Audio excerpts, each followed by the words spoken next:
I called Mama. She was so happy she cried. She wants you to have her wedding gown. It's white lace. Yeah, that's good. I can't get married in your mother's dress. You are wonderful. Thank you. I've worked hard to become so. I admit it, you are better than I am. Then why are you smiling? Because I know something you don't know. And what is that? I am not left-handed. Well, sir, you were a cowardly son of a bitch. You just shot an unarmed man. Well, he should have harmed himself. He's gonna decorate his saloon with my friend.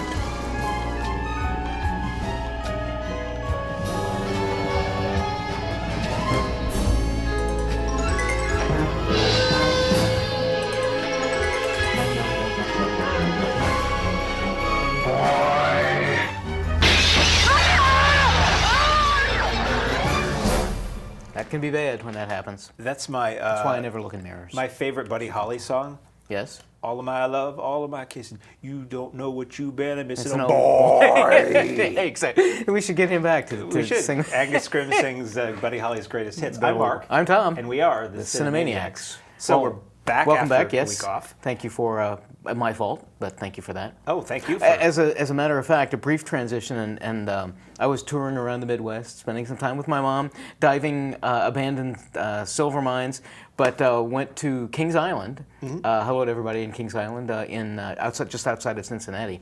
And strangely enough, my brush with fame, or vice versa, not vice versa certainly, but I have to say hi to Dave in Columbus. I think it was Dave. If it wasn't, I'm sorry. But somebody actually recognized me at Kings Island, and so we do get picked up. It's not just folks in Keene. No, we are actually seen. Strangely enough. I think I did the math once, and our potential, that's the key. We put that in small, fine print with an asterisk, and that's great. Our potential audience is like 2 million viewers. Why doesn't everybody who's watching this send Mark an email? Like tomorrow, and so $5. We'll find it. No, there you go. So yeah, we are seen out and about. Yeah. But it is rare that we are Or somewhere. Boot if they picked us up in Canada. Exactly. That's cool. Kings Island, in my mind, I always connect that to the Brady Bunch because they shot Yep. the Brady Bunch episode there. I was there when they shot it. Never Really? saw him. Didn't see him. You never saw the big yellow tubes? Nope. But what I was like, I must have been like 14 or something. Oh, that's like cool. That. And that was that day. I there that believe day. the introduction to the Banana Splits show was also shot at Kings Island, Okay. if I'm not mistaken. So, anyway. That's interesting. I didn't know that. I'll have to Yeah. go back. I used to watch the Banana Splits. Oh, I still do when Just I get the chance. aged myself. I didn't say dated myself because No. I'm not that kind of guy. No, I did all through high school. So we did see some movies. We do have some films Yep, to talk a little about. slow, but that's why we're kind of dancing around. But, you know, We have things time happen. to jibber jabber this week a bit more than usual. Yes. So my math is that you get to introduce the first film. Okay, and there's a hidden reason behind that, and you'll find out later on why. But once again, we've got some more problems. The Earth just never has a chance. It never kind of goes along nice and slowly. And the problem here is that there's yet another retrovirus that just kills everybody. But strangely enough, it makes a certain population of the planet Earth a good deal more intelligent, probably more intelligent than we are, thank you very much, because as night falls and most of the Earth is destroyed, the next morning will be the dawn of the Planet of the Apes. Yeah. Yep. How about them apples? We knew it. I'm a big fan of the old Planet of the Yep, Apes as movies. am I. So All of them, or because they Well- got kind of progressively more silly, but first one was terrific, and I'm a fan of the Apes Mania, let's call Okay. it. I like the show. I like the cartoon. I'll I mean, agree. all the offshoots. I mean, they're various levels of quality, and you can look at them now and not enjoy them as much. Not me, not you. We're not that shallow, but some course people not. could because the makeup is of its time. Right. And whereas now it's I all still CG. think it looks good, the makeup. And I so- buy it. Hey, you tell me those are talking chimps? Those are talking chimps. Yeah. They've evolved, so they look different from actual apes. Right. So when the Rise of the Planet of the Apes came out, which restarted this series a couple of years ago, of which this is a sequel, I was really dubious. I'm like, again, but I really liked it because Okay. it was smart and it was well done and it was different. It's not they're not strictly remaking the old films. Right. I read some theories over the weekend that make me think, well, maybe they actually are. But if they are, this is the way you should do remakes. So I liked Dawn quite a bit. This is the movie that I think Apes fans always wished Battle for the Planet of the Apes could have or would have been. Right. Because that was the last of the original series, and as the original series was made, they were popular, but for some reason the studio gave them less money to do each film. So by the time you get to battle, it really feels like an episode of the TV show. And the big battle is a bunch of people in like jeeps and an old school bus, humans in an open field with some smoke bombs going off against some apes with sticks and on horseback. And it was really, really pretty lame in terms of a grand battle for the Planet of the Apes. You get that in this. There are large-scale battle scenes with. I don't want to give. I hate to ever give too much in the way of plot details on the show, even if the trailer does. Okay. But you get. There was an image in this movie that I just. It's how I sum up the film and why I liked it, but I'm not going to say it because it gives away a moment in the film. I'll say it off air, and you all can enjoy it a lot. But for me, this was much deeper and darker than maybe I expected it would be, and maybe that a lot of people are expecting this to be. Okay. And a lot more humanity in a film about talking chimps than like the last many summer blockbusters I've seen. Right. There was a lot more going on upstairs with this movie, and people brought their kids to see this, and I don't know that I would agree that this is a movie you should bring kids to. Little kids. Because it's very dark and it's violent and it's almost disturbing at times, and it takes its time and it's contemplative. I mean, there are big action scenes and there are chimps doing all kinds of crazy things, but it takes its time doing it. So there were some kids in the theater, and I was trying to get a sense of whether they were bored or scared or what it was, but I would keep younger kids away from this. I'd agree. Now, all of the apes are done via CGI, computer animation, which I'm still not a major fan of. It still never really quite feels real to me. And in the opening scene of the film, you see some apes hunting in the woods, and they're sending a herd of elk or something through the woods. And I'm like, wow, this feels really floaty, and nothing feels like it's there or has weight to it. But then as the film goes on, there are times where I feel like I'm looking at, is that a guy in an ape suit? Because it really looks like it's there. And there are moments where Caesar, the main ape leading this rebellion, who has the most intelligence of the apes and who can talk, is talking or doing things, and I'm like, this looks real. And there are times where it looks very real. And it was done with Andy Serkis, which I always find is an appropriate name for a guy who plays apes and animals, with all these little dots all over his face. And he performs it via motion capture, and they animate over his body. And I believe he was on set with the human actors at times, because there's a moment where he's inside, the Caesar character is inside the back of a Jeep, and he's talking, and it just impressed me that the sound of his voice is exactly as present as the sound of the voice of the human he's talking to, and you just assume that's all dubbed later. And it was just, that was a tiny thing, but it impressed me. Okay. I thought the visuals were really good. The scenes of ruined and overgrown San Francisco were really impressive and interesting. It was funny at times. It was touching at times. It takes place a number of years after the previous film. And obviously it sets us up. There's going to be at least one more. The way Hollywood works, I'm sure they're only planning on doing 3, but as far as I'm concerned, they could do 5. And I don't know, I just liked it a lot. I think it's nice to have a film series you like from way back when redone not dumber than it was before, which tends to be the way it goes. Right. You know, it's not all about stuff blowing up and cool moments and all that stuff, and there's no love story in it either. So that was nice. That's true, pretty much. So I could babble on and on and on about this. Too late, but I will turn the floor over to you. I was worried about this, and again, I think you and I both try to avoid as much as possible reading too much about things or seeing more trailers than possible beforehand. Initially, when this trailers first started coming out, I was like, not looking forward to it. Then started seeing a little bit more about the story and some of the background, and I started getting kind of excited for it. I was disappointed at basically every single turn for this film. I thought it was essentially The Lion King for apes. Very little clever in the story. You're right, it starts 4 years after the outbreak, and this story gets underway really fast with some action stuff, and we're in with the chimps and everything like that, who are living well outside of San Francisco.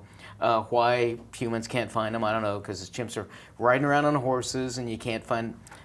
I had a lot of logic problem with that. My main problem, and there's a very clear effort, and I'm not saying this in a negative sense, but it felt pretty superficially that look, we're talking about a moral story about humans, only the apes are doing the same thing. And so we see this deception going on with the apes, and how the apes don't trust the humans, but now the apes don't trust the apes, and you see that, and I feel bad trying to fault a story for a logical, good moral, but I just thought it was a little too superficial in many respects. I didn't think we start out with a lot of subtitling, which certainly doesn't bother me. That is something to be aware of, that the apes speak in like a sign language for most of the film, so there's a lot of reading involved. And I thought, particularly until there's a bit where, I mean, there's really like about half an hour where there's a good deal of subtitling, blah, blah, blah, going back and forth. Humans then come into the picture and they meet with the apes, and Caesar lets out a big word, and oh my God, the humans are aghast that Caesar can talk. Up until then, I thought 95% of the subtitling was completely unnecessary because, like, one of the apes would go, and then it would say, "Come here, son," Wow. and I'm like, what? So I just, and maybe that was necessary so that later on you weren't throwing subtitling in there, but I just thought this felt overall pretty heavy-handed. I went in trying to give it a good shake.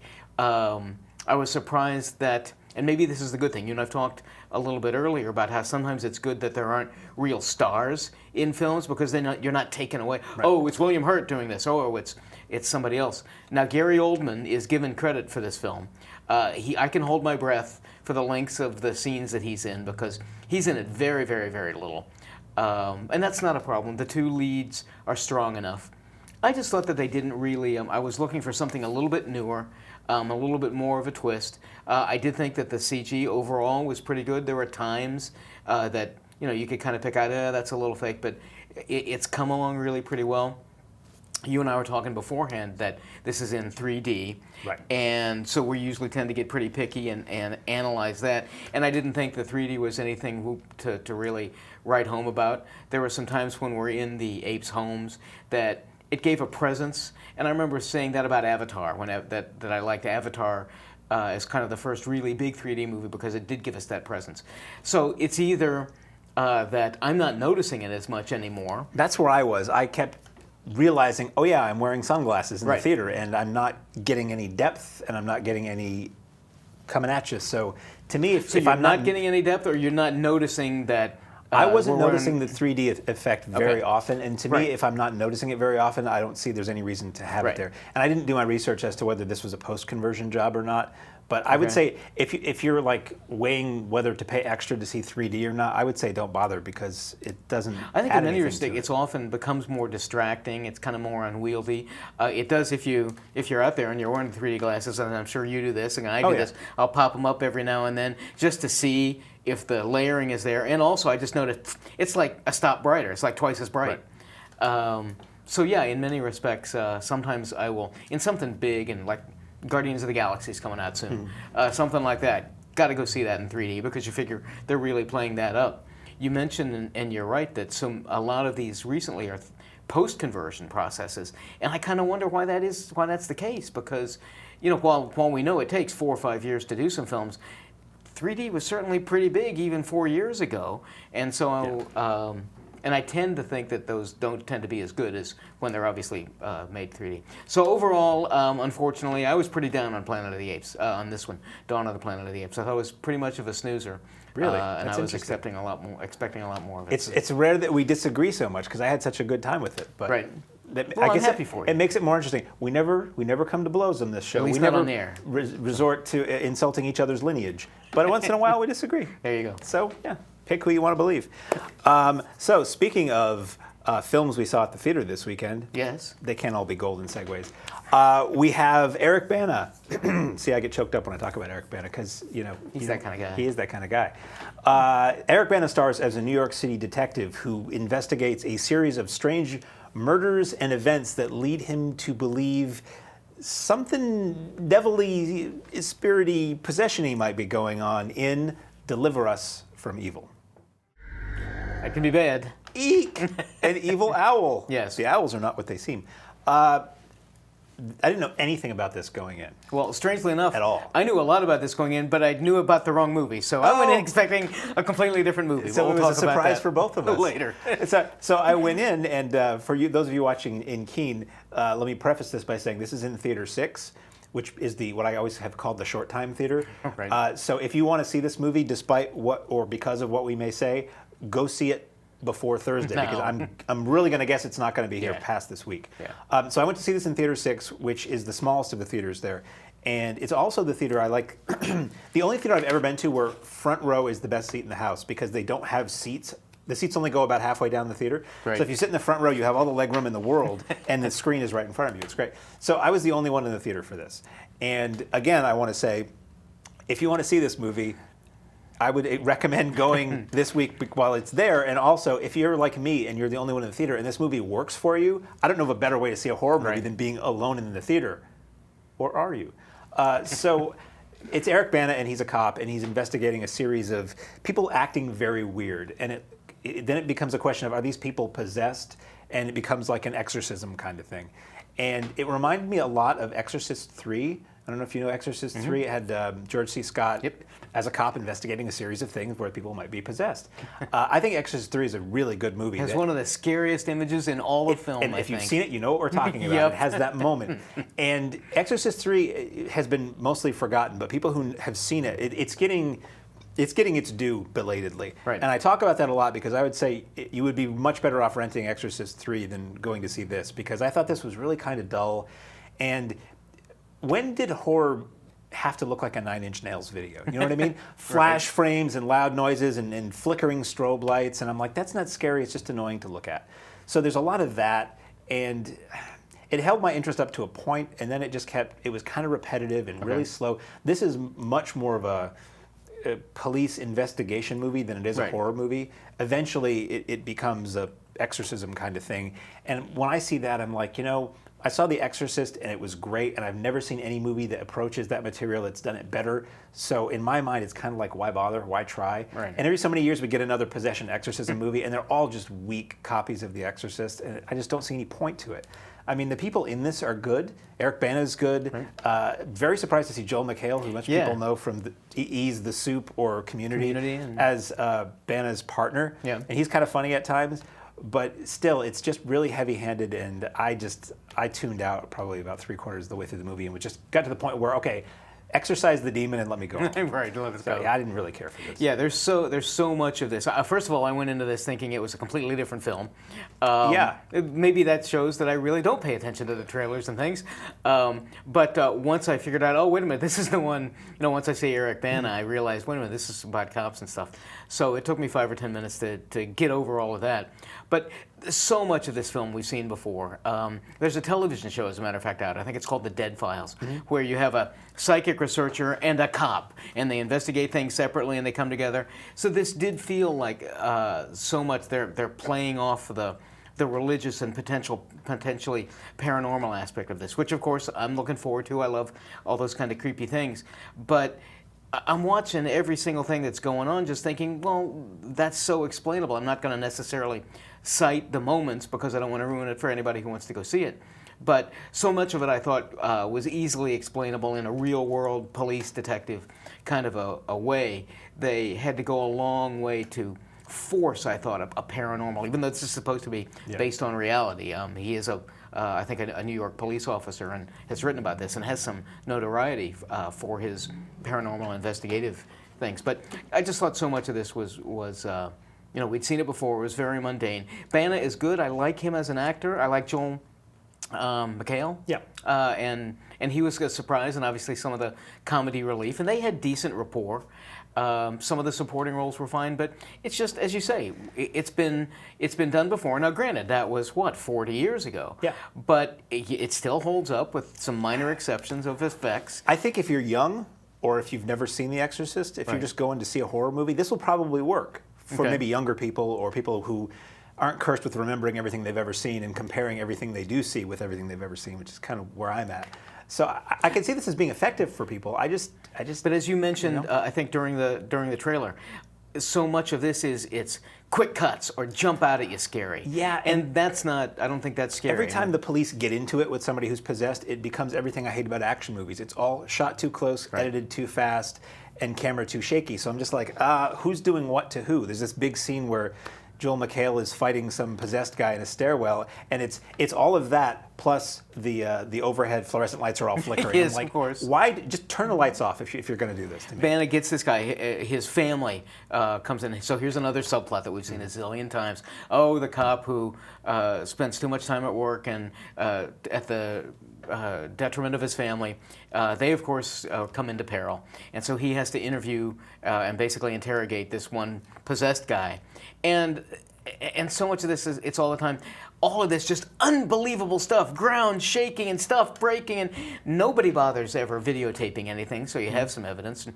And I realize it's a movie, and you got to avoid some of that stuff. But I think there are people, not just like us, but out there who, with the predominance and the prevalence of media out there now, I think you got to cover some of these questions. So yeah, I thought so much of this was maybe, as you say, I think your allusion to The Exorcist is appropriate because it kind of aims at that sort of mentality. But I think as a movie-going audience and certainly as a horror film-going audience, we've matured beyond that, and you need to give us more logical stuff and not things we've seen so many times before. There was a moment where they're talking about Eric Bana's character having anger issues. Yes. And if you recall, he played the Hulk in the first Yeah, of the right. Hulk movies. And I'm sitting here because I've kind of lost interest in the movie, and I'm like, oh, just say you don't want to make this guy angry. Yeah. And that would be great. That would have made it better, actually. We would have had some fun with that. And then there's this through line of Doors music in this movie. Yep. Which didn't make any sense to me. These possessed people kept quoting Doors songs, and then at the big moment in the movie, if I'm remembering this correctly, some big moment you start hearing Doors music, and Well, then it was because you have to open doors to let them in. There was one So the throwaway Devil's a line, huge and I'm Jim like, Morrison fan. really, that's it? Yeah. That was so weird, Yeah. and it did not work. It felt very forced, and the whole time I'm watching this, I'm like, the Doors estates, the members of the Doors and their families, they were okay with their music being used in this way in this movie? Unless they were Seriously? okay with it, I don't know. Maybe, I don't know. That was just odd to me. Yeah. I like the Doors, and I'm like, well, it's nice to hear in surround sound, Right, but not in this. Nope. So yeah, this was kind of odd. So Okay. if you want to see it fast because your chances are dwindling by the day. Well, speaking of hearing things in surround sound and seeing things wide angle, you kind of need one with Melissa McCarthy's new film. She plays, if you can believe it, a down and troubled woman who has family problems. Her husband is cheating on her, and she gets fired from her job, and she just has a whole lot of issues. So she decides to start a new life by taking her grandmother's car and her grandmother's money and her grandmother and going out and seeing what's out there because her name is Tammy. So basically this entire film is about, as you saw, Melissa McCarthy, who is an acquired taste. I thought I'd sort of acquired it because a couple of her films, she was very funny in the one with Sandra Bullock. I didn't like Identity Thief. This is very similar, and I'm going to steal a little bit of your thunder. Feel free. To Identity Thief because it's a road trip. Identity Thief meets Mom, kind of. It's Guilt basically trip, kind of, yeah. It's basically a road trip with her and Susan Sarandon. They're both dealing with kind of similar issues, but basically everybody in this film is obnoxious. There's a scene. Kathy Bates is just an appealing actress. I like her so much, and she comes in about 2/3 of the way through as kind of a character who's going to help mend fences, and she gives the film's moral way too late, and is basically saying you got to grow up and accept that life isn't fair. Well, that's a story for a 13-year-old, not somebody who's Melissa McCarthy's age. I think she's supposed to mentally be incredibly she immature in She this sure film. seemed like it. And so I had trouble identifying with anybody, liking anybody. I'd seen this film and the whole kind of backstory and all of the issues so many times before. I didn't laugh. What I was amazed with at the end was I didn't laugh once, not once during this film. And I smiled once because there's a goal that Susan Sarandon and Melissa McCarthy designed. They have to go someplace and see something. And it reminded me of a very funny scene in Bruce Almighty. And so I smiled at that, and that was it. You smiled because you were thinking at another movie. About Bruce Almighty. Yeah. No, there was a funny joke in Bruce Almighty about that. And I smiled, didn't laugh. I just thought this was a huge waste of time, and that I won't say necessarily that McCarthy is talented. She's clearly got an audience. She clearly has a comic timing. I just thought the material was really, really bad. I think she can be funny. She has been very funny in other stuff. I thought Tammy was really, really disappointing and very unfunny. It's weak, Yeah. is the thing. I saw this at a matinee right after the previous film we talked about, so we're going chronological here. Bad day for you then. Sorry. Yeah. What's funny though, because we have time, what's funny is that I can go to the movies and see 2 movies in a row that I really don't like, but I actually still enjoy the experience of going to the movies. Oh, sure. Maybe it's because I don't have to pay. Probably a lot of it's because I don't have to pay. I'm sitting there in front of Deliverers from Evil, which I'm sure I'm not going to like. Not that I'm biased, and I kind of giggled. I'm like, I'm sitting here alone in a movie theater on a Saturday afternoon. There's almost nowhere I'd rather be. Well, in Planet of the Apes is where I'd rather be. But anyway, so yeah, I don't like Melissa McCarthy's. You have to be in the actual Planet of the Apes? Or? Well, I wouldn't fare so well in Okay, Planet of the that's Apes. right.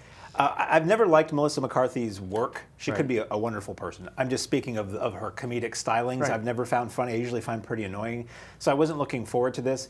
And it's one of those things where I go in with an open mind. I want to like things. I'm looking over your shoulder at a poster for The Candidate. The Right. Campaign. The Candidate? The Campaign. Campaign. The Campaign. I hate Will Ferrell. His films. And Never found him strangely, funny. he produced this. And I really liked that movie. So that surprised me. So I went into this thinking, well, you know, it's a comedy. It'll be shot well. It'll be breezy. It'll be short. I think Okay. it's not much over 90 minutes. Right. And I just sat there stone-faced the whole time. It was just like, And this is the quietest a theater has been for a comedy that I've attended since I went to see A Million Ways to Die in the West, and I was the only one there. So there are people who paid to see this movie who are apparently fans, and I maybe heard 1 or 2 laughs There were throughout the probably course about of the whole movie. 20 or 30 people in with me, and I heard chuckles and snickers. Certainly not one out loud, wahaha, big And- laugh. Which is unusual. Yeah, I think so. So yeah, it was just the material is so weak and it is so familiar. I mean, like 2 movies ago, she made a movie where she's in a car with somebody and, one is annoyed at the other one and they're on a road trip and wacky things ensue. Identity Thief. I mean, it's just like, again, so soon. Right. And I thought Susan Sarandon was maybe the best thing about the movie, but miscast. I think she's not Yep. old enough to play this grandmother character. And I actually went online and did the math. So Susan Sarandon is 13 years older than the woman who plays her daughter in this film, Allison Okay. Janney. Allison Janney is 10 years older than Melissa McCarthy, who's her daughter in this film. Right. So it felt like that. Yeah, it really did. I could have bought the McCarthy-Janney relationship because McCarthy is made up to. She acts very young in this film, and she's made up to look maybe younger than she is. But Janney and Sarandon just seemed like Well, not too having close. seen it yet, a couple weeks ago, I do radio reviews, as you know, as well, before we do all of this. And so I hadn't seen the film, and I introduced it as, Susan Sarandon plays Melissa McCarthy's mom. Yeah, And I'm saying, yeah. well, that makes sense, okay. And then she's grandmother, what? Yeah, And there that was distracting. We don't want to beat this film into submission any further than the public already has, but toward the film is really messy toward the end. Like all this stuff happens, and the duo we're watching runs afoul of the law, Right. and then Melissa McCarthy. Don't want to give anything away, but it's really so inconsequential at the end of the film. She gets arrested and goes to prison. And it's just like they cut to her walking out of prison, Yep. and I'm like, "There's a lot of comedic possibility Holy in there." cow, yeah. And then the movie kind of quickly wraps up, and it feels really like we didn't know how to end this, or it was edited down. I mean, I wasn't really enjoying the film, but I was really kind of scratching my head. Like, this doesn't make any. The pacing is just. It's like you the gear shift, and then you hear you're in park. Well, I'm like, that was weird. she comes out of prison, and who's there to pick her up but her father-in-law, Dan Aykroyd, who offers quite literally to kill his son. No, she was his father. He was her father, not father-in-law. I didn't think so. I thought it was for her father. Well, it's the, Ooh, now we're going to argue. Right, now we can argue about this one. But in any event, I mean, Aykroyd isn't funny, and so much of this, it's just, I think you're right. Clearly we have some talented comedians, some talented actors. Kathy Bates, Academy Award winner. Susan Sarandon, Academy Award winner. Aykroyd is funny. I think McCarthy's funny. It really is the material. It just didn't work. And I know that you mentioned Will Ferrell. I noticed that he produced it. And so you would have thought somewhere along the line somebody would have realized that this isn't funny. I don't know how it's done at the box office. I don't think terribly well. So I think this is clearly one, unless you're just a die-hard McCarthy fan, I think this is clearly one that's going to go by the wayside pretty quickly. And I'll hope to give her another chance when something funnier comes along her way. maybe better for a rental. Yes. Speaking of rentals, Yes, shall we? so we thank our friends at Keene Cinemas for Yep. providing those films to us and the public at large. I think I disappointed Suzanne in my initial discussion of Planet of the Apes when it came out. So, Oh, but anyway, hey, but that's one of the nice things. They let us say what we need to say. different people like different stuff. Yep. So now we thank our friends at Video Headquarters, who had a yard sale over the 4th of July weekend. See, and I wasn't And- here. That's when they have them. Actually, I bought some things that I reviewed for the show, and I Is liked that so much right? I wanted to own them. Okay. So that was pretty cool. So they gave us the following films to discuss. The first of which is a second of which, in terms of the saga of everybody's favorite Bluebird of Happiness living down south, down Brazili way. This is Rio 2. This one, I again trying to find. Although I'm gonna belie my own comment by saying I try to find something good to say about a movie most of the time, because the last couple of reviews I haven't. Something nice to say about it. I mean, I think kids will like this. It's very pretty. But one of the things that I was struck with in the first Rio, and this one suffers from it, how can you make it anything terribly different, was that I just felt there wasn't a lot. I don't want earth-shattering, mind-bending adult storylines or anything like that, certainly. Not adult storylines, certainly. Well, maybe you but, do. That the first Rio really seemed to be a marketing device. Let's try to create new characters or that we can sell or something unique, and I just didn't see a whole lot of that. I didn't think the characters were really strong. So unfortunately, I went into this one just thinking, what more can you give me? I thought the story was a little bit more interesting in this one. It's certainly lovely to look at. Nothing offensive for the kids. I think if your kids like the first Rio, they're going to like this one. It's got some funny moments in it, but it really does appeal to one of the things that you and I always talk about is give the adults something, and even like clearly that moment that we saw there at the end where the little bird is singing Memory. I mean, the kids aren't going to understand that. We'll get it. But that's the best you can give me. I thought Rio 2 was, as a sequel, inoffensive, but certainly no great shakes. I thought this was okay. Okay. I was sort of this. Maybe I like this a little bit better than the original Rio, because it's pretty colors. Yep. It's, as the trailer shows, it's very festive. A lot of music, a lot of spectacle. And it worked for me probably on the same way it works for the youngest of kids. It's dazzling. It's things to keep my eyes busy and dazzle my brain a little bit. Yeah, there's not a whole lot in the way of story. I mean, you go to... The big thing here is that we see the family of Rio's wife, who's this sort of very rare bird that's out in the Amazon somewhere. So there's a lot of that. And I think there's a subplot about people logging and trying to stop some people cutting down trees and things like that. So overall, I think the kids will like it a lot. I think the parents can feel very safe to turn it on and leave the room if they want to. Yep. It's pretty. It's festive. It's if you have a good AV system at home, this will utilize it to its full capacity, because even in that trailer, the colors are blazingly bright, and the music is it's not nonstop, and I wouldn't necessarily call it a musical, but there's enough celebration and things like that. It's carnival and all sorts of things, so it really is pretty to look at. So I can't really have anything negative to say about Rio 2. I think if you're a grown adult type person, I don't know if you would really gravitate toward this, but it's certainly more fun than Watership Down or Plague Dogs. So There you go. go with Plague that. Dog. Strange illusion. Yeah. Well, okay, imagine this for me. Science comes along and is able to revive Stanley Kubrick. They revive him and bring him back. They make him eat his own weight in LSD. They then spin him around really, really fast for about 2 hours. They take the scripts of Koyaanisqatsi and Taxi Driver, throw them up, combine them, cast Scarlett Johansson as Travis Bickle. It's going to be kind of a strange thing, and I bet that movie would get under your skin. Yeah, that made about as much sense. That trailer right there makes about as much. Wow, this film just, I watched it all the way through. I will say that it keeps me going primarily because it's so odd. There's clearly an intelligent design, or a design, I'll say, behind this. Very weird soundtrack and sound design, as you've heard. Very disturbing, not so disturbing, but unusual, odd images, and very clever cinematography done with this. Johansson is interesting. There's not a lot of dialogue to it, but you apparently were privy to something I was not beforehand. A synopsis of the film? So yeah, so we can talk about that. Going into this, It starts with her. She's driving around. Well, actually, it doesn't even start with that. I don't want to give too much away, but she all of a sudden somebody becomes Scarlett Johansson, and then she goes out and drives around and meets guys and takes them back to this little place out in the wilderness, and basically they walk into a vat of black liquid and disappear, and it's just what in the world is going on with this movie? One of the creepiest, most bizarre images toward the very end of the film when we're out in these woods and somebody is pursuing her. So this was just one of the strangest movies I've ever seen. I won't say I dislike it. In fact, I probably want to rewatch it. But it's just one of the things that bothers me. I just thought it was funded by like some Scottish money. So it was filmed in Scotland, funded a good deal by like a Scottish grant and all of that. And so that's where the money comes from. But clearly, I think you have... If you're going to be a primarily narrative filmmaker in mainstream Hollywood, and this is clearly not that. No, this is an art film. But I think absolutely this is an art house film.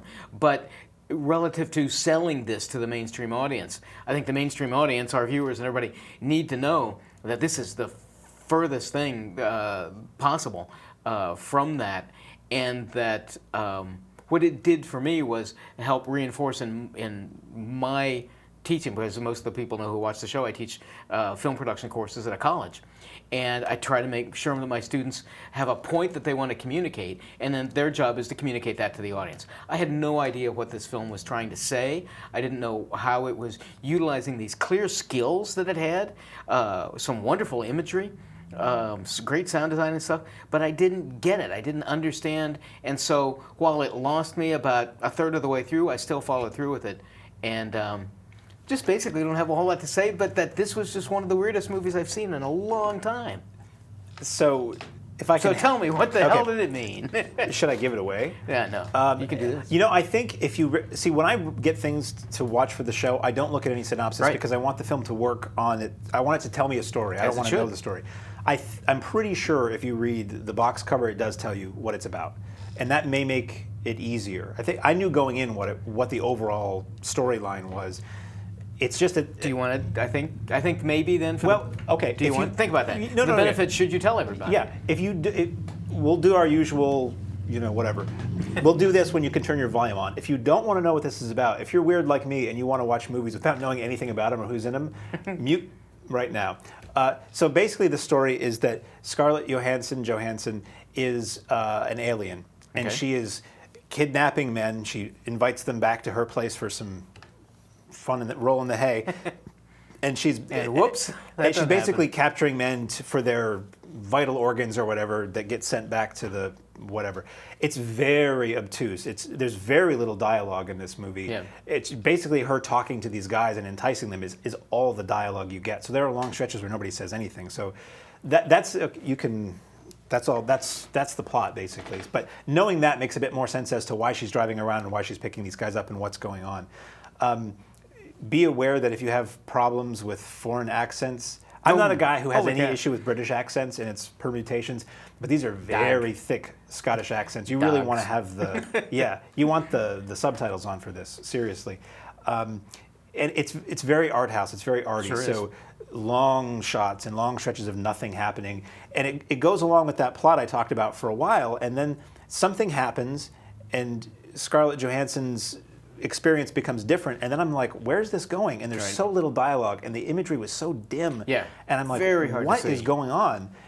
That it really kind of lost me there. And then it kind of ends the way it does, and the ending is creepy and interesting, but it's like, all I can say is it's a very art house film, and that it's not going to satisfy you the way a normal mainstream Hollywood movie was. Right. I mean, even given your synopsis, I can think back to some scenes that I saw and imply a through line, but I don't think the film supports that, even the synopsis that you give. So anyway. It's loose. It reminded me in a way, vaguely, of The Man Who Fell to Earth and a movie called Beyond the Black Rainbow that came out a year or so ago, which was a very weird art housey kind of horror, sci-fi, what is this all about kind of movie.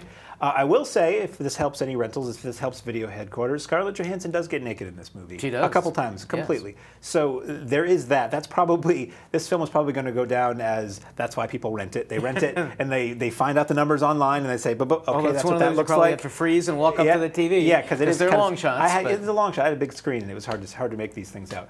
But anyway, that's there if you're interested in that sort of thing. And even, strangely enough, it might even, as I was watching this, trying to make sense out of it, I was thinking, well, maybe this is backstory for her character in the Avengers, because she is very Black Widowish. So. Yes, yeah, anyway. she is a Black Widow in this. So there's one more thing we have to talk about, Yes. which is something that I watched, something that we received. We don't usually review this sort of thing on the show, but it was sent to me. It looked interesting. I watched it, and I'm going to give it away. I liked it enough to think it's worth talking about. A great transfer, that's for sure. Absolutely. So this is season 2 of a show from 1978 entitled How the West Was Won. So I'll cue the clip. This is How the West Was Won, the complete second season. Okay, I really like this a lot. Yeah. I'm not a Western guy. I never really have been. I like spaghetti Westerns because they're weird and stylish. And I had heard of this show, and apparently the first season has been out for a year or more. This is the second season. It's a lot. Apparently it opened with like a mini series. So this was from like 78 to 79. Right, I remember watching it. And it opens with 2.5 hour episodes, and then it's about a dozen hour-long episodes, and then another big one to wrap it up. Okay. And it looks gorgeous. Yeah, wow. I mean, knowing Transfers. what TV looked like, it has never looked it this looks good better before. than it did even, And original broadcast. this is all shot out in the wilderness. This is all shot like in national parks. So it's vistas and it's mountains, and it doesn't look cheap by any stretch of the imagination. The cast is really strong. Yep. I mean, the main cast is the McCain family. And again, I'm coming into this in the second season, and I'm sure few people will buy the second season before seeing the first. Right. But in moments, I was with where the story was, and I was just following it. And you have James Arness as this frontier scout, sort of works with the cavalry, is friend to the Indians, and he's just badass in this. He's no nonsense, as you saw in that. You have Brian Keith as the general who heads the troops, and he's kind of funny.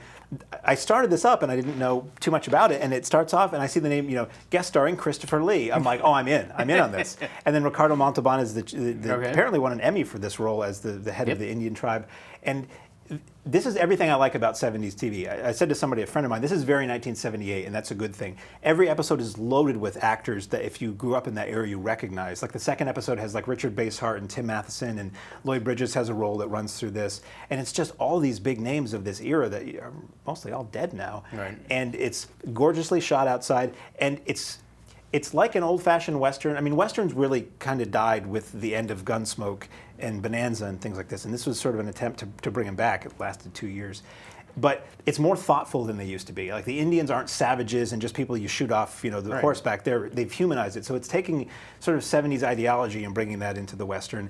So you have that contrasted with the sort of like a family drama. Like it's his family growing up in the West. So you have coming-of-age stuff, and I really haven't been enjoying this. I haven't been able to watch all of this because I only got this a week ago, and it's like 16 or 18 hours worth of TV. But I'm looking forward to watching the rest of this, and then maybe going back and getting the first season. Right. So this is out on video now. It's a 6 DVD set. It's a lot of content, and it's a retail item. So I don't know how many stores will carry this, but it's something you can certainly order online. Sure. So that's How the West Was Won, based on the movie, the cinema drama film, which I've actually never seen. Of the same name, and How the West Was Won, the complete second season. I liked it quite a bit. Very good.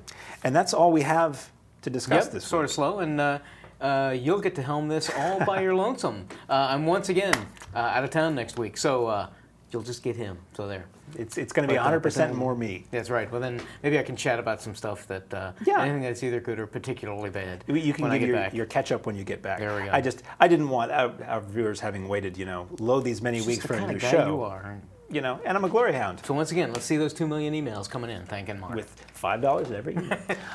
Or Amazon credits. That's cool too.